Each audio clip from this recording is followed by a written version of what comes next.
দাম কমাতে গিয়ে দেশের পোল্ট্রি খাতের খামারিরা যেন ক্ষতিগ্রস্ত না হয় সেদিকে সরকার সজাগ রয়েছে বলে জানিয়েছেন মৎস্য ও প্রাণী সম্পদ উপদেষ্টা ফরিদা আক্তার।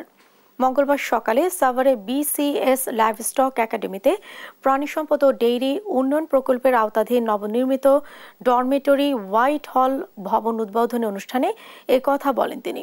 এ সময় উপদেষ্টা দেশের মৎস্য ও প্রাণী সম্পদ বিকাশে তরুণদের উদ্যোক্তা হওয়ার আহ্বান জানান। পরে তিনি সাভারের কেন্দ্রীয় গো প্রজনন ও দুগ্ধ খামার পরিদর্শন করেন।